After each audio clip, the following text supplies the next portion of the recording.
partir dans cette contrée lointaine.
Éteindre ces GSM.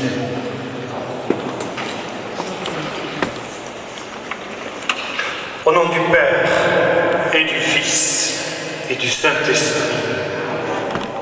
Où est maman? Les portes du ciel se sont ouvertes pour elle.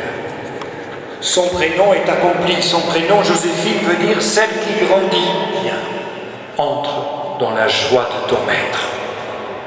C'est dans la joie du maître qu'elle est. Alors,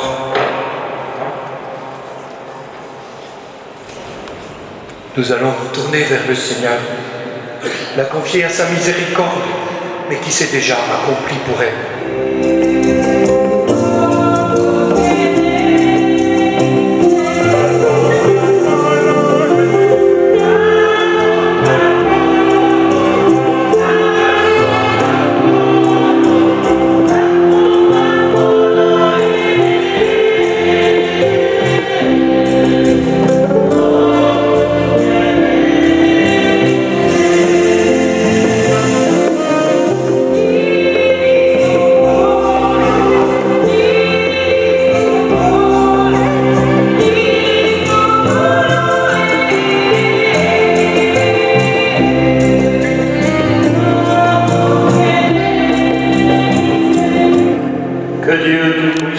Fasse miséricorde, qu'il nous pardonne nos péchés et nous conduise à la vie éternelle.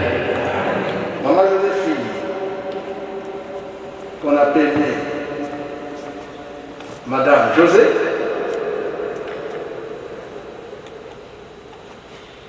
elle est devenue veuve il y a plus de 40 ans. Alors ici, donc elle est née le 9 mai 1940, à l'époque, qui est devenue Kinshasa. De père Gans Nestor et de maman Marie-Elisabeth. Ces deux patriarches avaient eu 6 enfants, dont 3 toutes décédées et 3 garçons dont le cadet est encore en vie. Maman Joséphine était donc la 4e de cette grande famille. Tout jeune,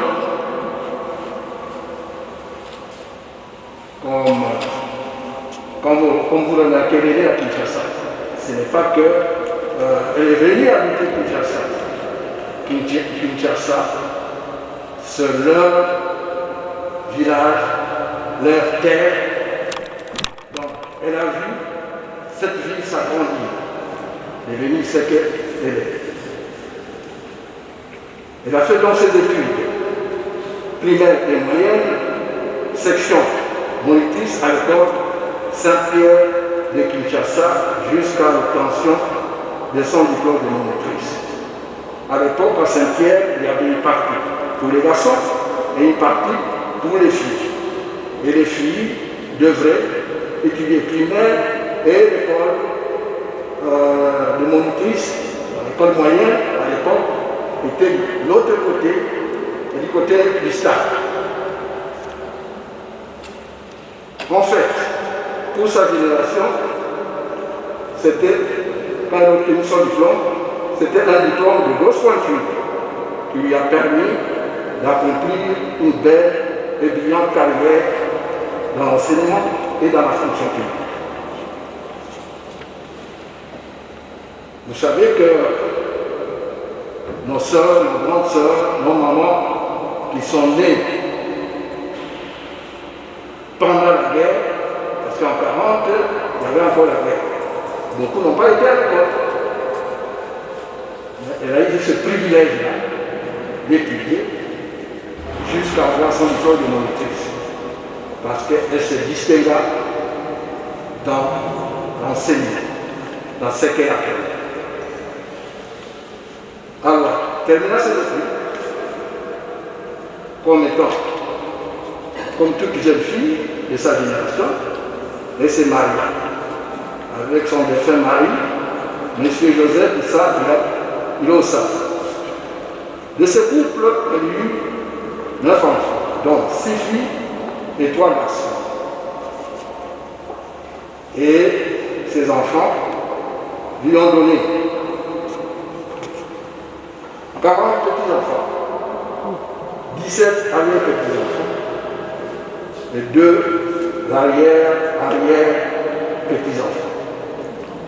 Vous faites les comptes, c'est environ 60.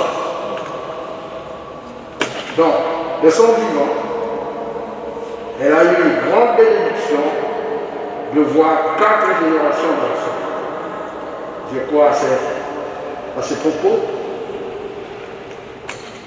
tous nous pouvons dire ce qu'on a, non respect, chère maman Joséphine. Et on a obtenu son diplôme. Elle devait travailler. Elle n'était pas une maman qui s'occupait simplement du ménage. Parce que c'était rare d'avoir dans cette génération une dame faire des études aussi importantes. À l'époque, il n'y avait pas d'université, de gradués, de tout ça, déjà un diplôme de patron. Ou 5 ans, 6 ans, c'était des niveaux supérieurs. Comme décrit Sio, après avoir terminé ses études primaires, elle occupa successivement les fonctions suivantes, comme monitrice dans une école fondamentale. Et après l'indépendance, elle entra dans la fonction publique au ministère des Finances, à la direction des douanes et actifs. Ici, il ne faut pas voir l'organisation du ministère des Finances comme elle est maintenant. Donc nous nous trouvons à la veille de l'indépendance. Donc le ministère des Finances était un fonds tout pour la sécurité des finances de l'État. Et au sein de cette direction, elle bénéficia de nombreuses formations de remise à niveau appropriées pour une meilleure efficacité. Elle travailla à la brigade financière au but suivant, actuellement but Mobila, pour le contrôle de l'évasion de la monnaie congolaise au milieu des années 60.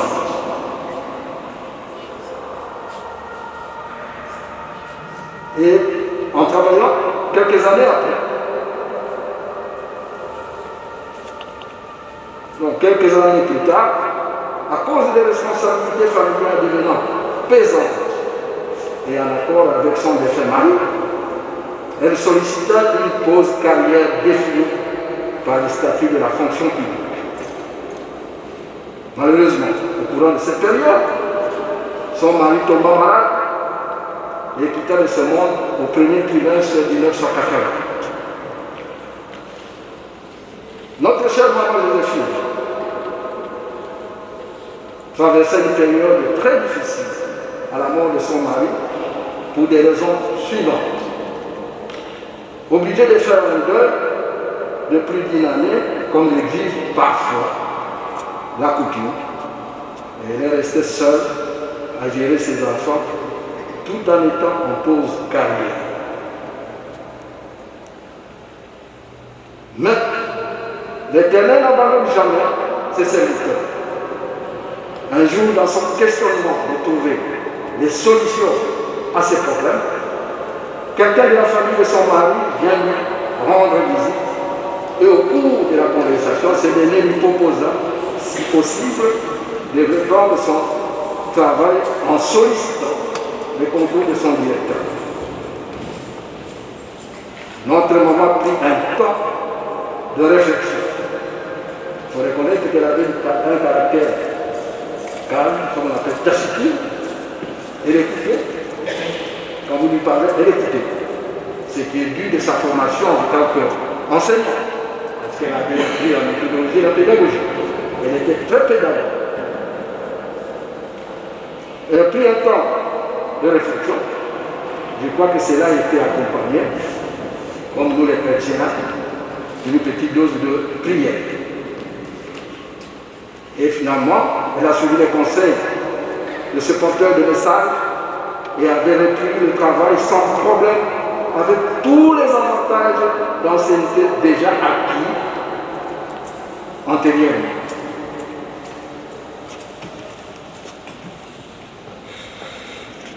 Quelque temps après, quand elle a repris le boulot,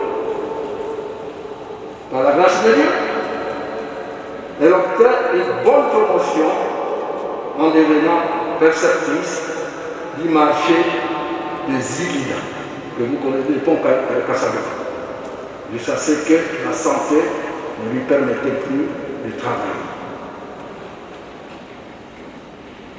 Je peux vous dire que tout au long de sa carrière, elle accrocha plusieurs médailles de mérite.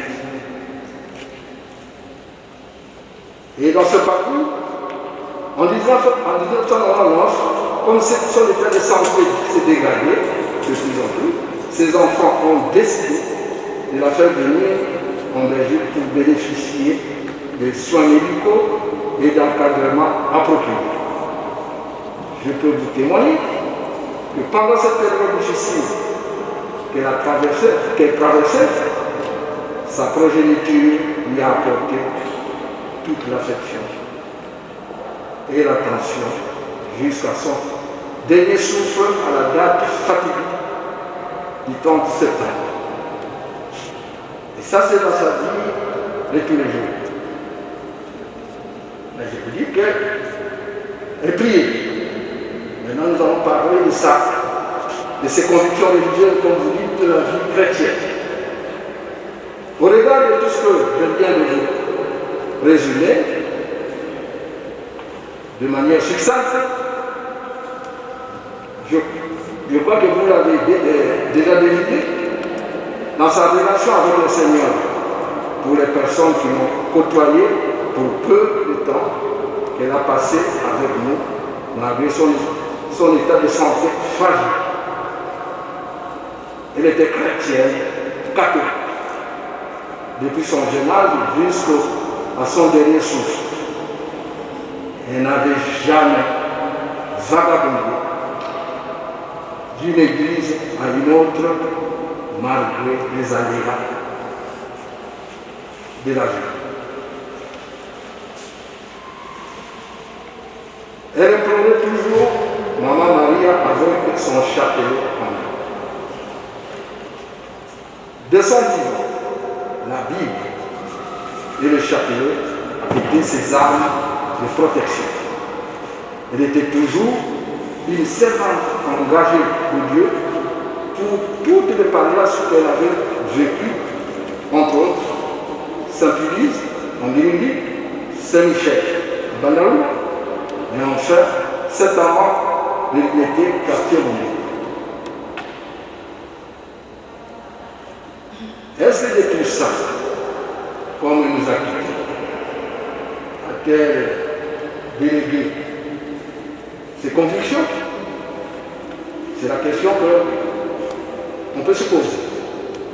Était-elle partie avec ses convictions religieuses sans laisser un héritage? Non. Elle les a transmises à 3 de ses enfants.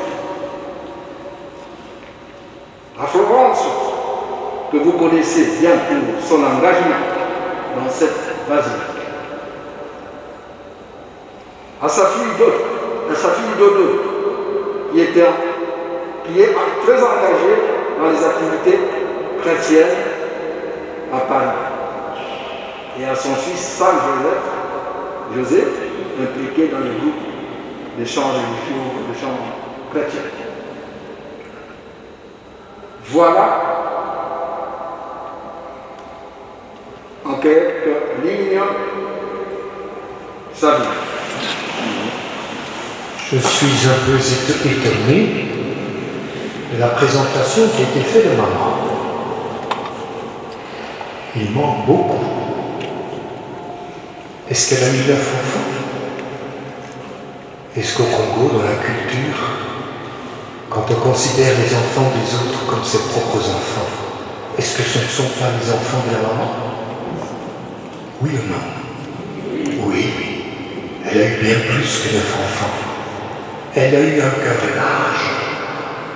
Elle a élevé d'autres enfants de sa famille, comme les siens. Est-ce qu'elle n'a pas adopté des enfants? Oui ou non? Oui. Est-ce qu'elle n'a pas comme enfant un prêtre qui est à Brazzaville? Oui ou non? Oui. Ce sont les siens. Ce sont les siens. Tout ce que vous aurez fait au plus petit d'entre les miens, c'est un là que vous l'avez fait.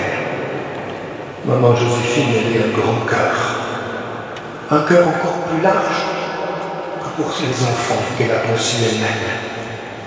Dans son cœur de maman, il y avait encore place pour concevoir, dans son cœur de maman, d'autres enfants qu'elle a reçus. Rien que pour cela, cela lui est rendu au centuple depuis quelques jours. C'est important. Et vous ne le savez pas, ou on vous l'a peut-être dit, mais pas tous. Elle a servi jusqu'à la dernière minute de sa vie. Je vais vous expliquer pourquoi, ça m'a beaucoup touché. Parce qu'une de ses filles ici a reçu l'ordre de sa maman de faire à manger plein de plats. Et elle a fait à manger avec tout son cœur. Plein de plats. Très peu de temps avant de mourir. Et elle a goûté simplement chacun de ses plats. Mais elle savait ce qu'elle faisait. Jusqu'au bout, elle vous a servi, sans vous en rendre compte. Elle avait donné l'ordre à sa fille de préparer assez à manger pour que lors du deuil, vous ayez de quoi manger. C'est sa fille qui l'a préparé, mais c'est maman qui a donné l'ordre. Jusqu'au bout, elle a servi. Jusqu'au bout, elle a pensé à vous. Elle ne s'est pas tournée vers elle-même. Elle s'est tournée vers son cœur de maman large et a fait faire à sa fille de quoi vous donner à manger pendant son deuil. Qui ferait ça? Il fallait un beau cœur de maman. Cela lui a été rendu au centuple il y a quelques jours. Tout cela lui est rendu au centuple. Mes frères et sœurs, ne cherchez pas parmi les morts, c'est inutile, vous ne la trouverez pas. Elle est vivante que du bon Dieu. Elle est vivante et elle chante la gloire de Dieu. Elle chante les louanges du Seigneur. Elle chante ce Dieu qu'elle a tant chanté. Comment ne rendrions-nous pas au Seigneur grâce pour sa vie? Nous allons venir nous incliner devant maman, sur 2 rangées, une à gauche, une à droite.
la paix et l'unité. Aide-nous à garder d'elle le meilleur de ce qu'elle nous a apporté. Today we put your body to rest. We ask our Heavenly Father to grant your beautiful soul eternal rest. Lord, please give us the strength to bear this irreplaceable loss. Rest in peace, Mommy, until we meet again. Pour l'éternité que nous aimons, c'est ce qui m'apporte. Pour la part des soins et des prières que la communauté ouverte, en particulier au sein de la féminine.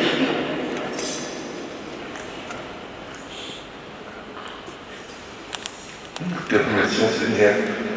Merci qu'il faut que nous faisions l'aimer. Prends ta miséricorde et ta promesse. Nous t'en prions. Merci.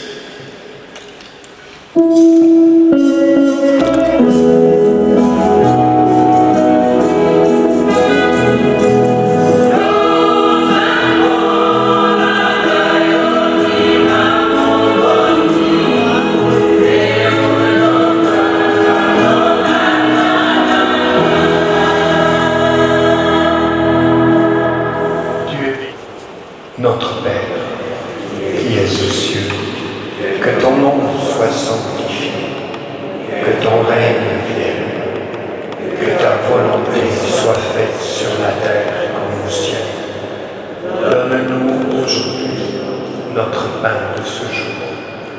Pardonne-nous nos offenses, comme nous pardonnons aussi à ceux qui nous ont offensés. Et ne nous laisse pas entrer en tentation, mais délivre-nous du mal. Car c'est à toi qu'appartiennent le règne, la puissance et la gloire pour les siècles des siècles. Et que la paix du Seigneur soit toujours avec vous. Et avec votre esprit.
Un peu pris dans le cœur d'apprendre qu'elle s'occupait des taxes à Zibida.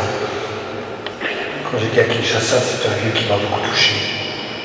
De voir les mamans qui, pendant toute la journée, coupaient du charbon de bois et vendaient le charbon de bois. Ça m'a toujours frappé. Je me suis dit, le courage de l'Africaine. Puisse le Seigneur, à la prière de maman aussi, faire que ce Congo tourne à l'endroit. Que ce Congo ne puisse plus avoir des mamans qui, pendant toute une journée, doivent casser des petits morceaux de bois pour donner du charbon. Puisse le Congo, où tout est donné par Dieu, donner à manger à tous les siens. Mon âme exalte le Seigneur, exige mon esprit à mon soin. Dis cette richesse et son œuvre s'étend. Désormais, tous les âges de tout combien de que l'espèce qui s'avance comme l'aurore, belle comme la lune, éclatante comme le soleil, terrible comme une armée rangée à bataille. Ô Marie, conçue sans péché, priez pour nous qui avons recours à vous.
partir dans cette contrée lointaine que j'ignore encore,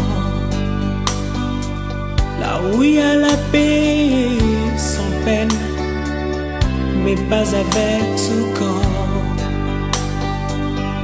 Il y a une louange qui ne s'éteint avec les anges au nado. Je dois partir dans cette contrée lointaine que j'ignore encore, là où il y a la paix sans peine, mais pas avec ce corps.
Seigneur Jésus-Christ, par la puissance de ton amour, tu réunis ceux que la mort a séparés.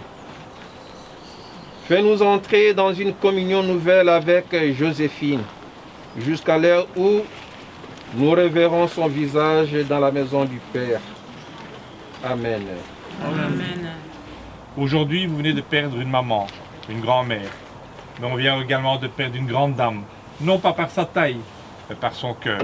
Amen. Je l'ai entendu là tout à l'heure, elle a fait énormément de bien autour d'elle. Qu'elle en soit remerciée auprès du Seigneur. Perdre une maman, c'est une page de votre vie qui se tourne. Perdre une grand-mère, c'est une partie de sa jeunesse qui s'envole. Mais une maman et une grand-mère qu'on aime ne meurent jamais. Au contraire, je crois qu'aujourd'hui, maman Joséphine vient de prendre la place la plus profonde qui est en vous, la place dans votre cœur. Et ça, personne, ni aucune maladie pourra vous l'enlever. Et je sais, c'est pas facile, je suis passé par là aussi. Elle habite à quelques mètres d'ici. D'où elle repose, elle pourra jeter un œil sur ses enfants qui vivent là.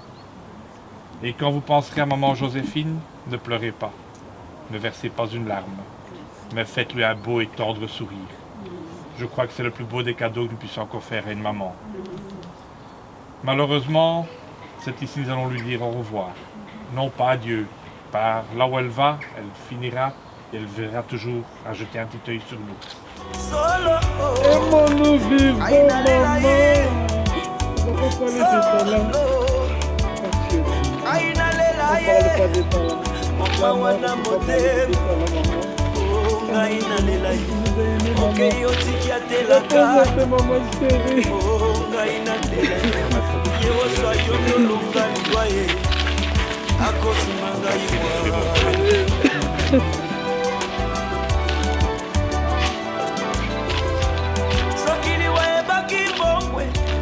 papa nanga kufa kite, mama nanga ya kufa kite o, ne yaya nanga ya kufa kite.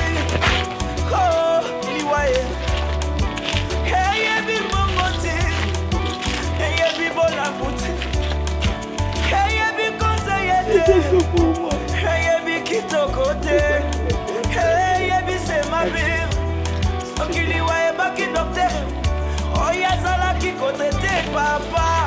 Oyazala kikotete mwana nangai Neya kubakite yaya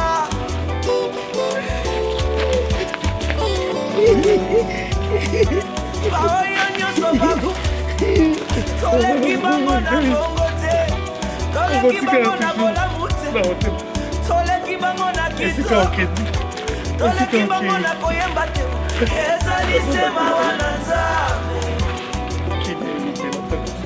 Ezali sema wanatatu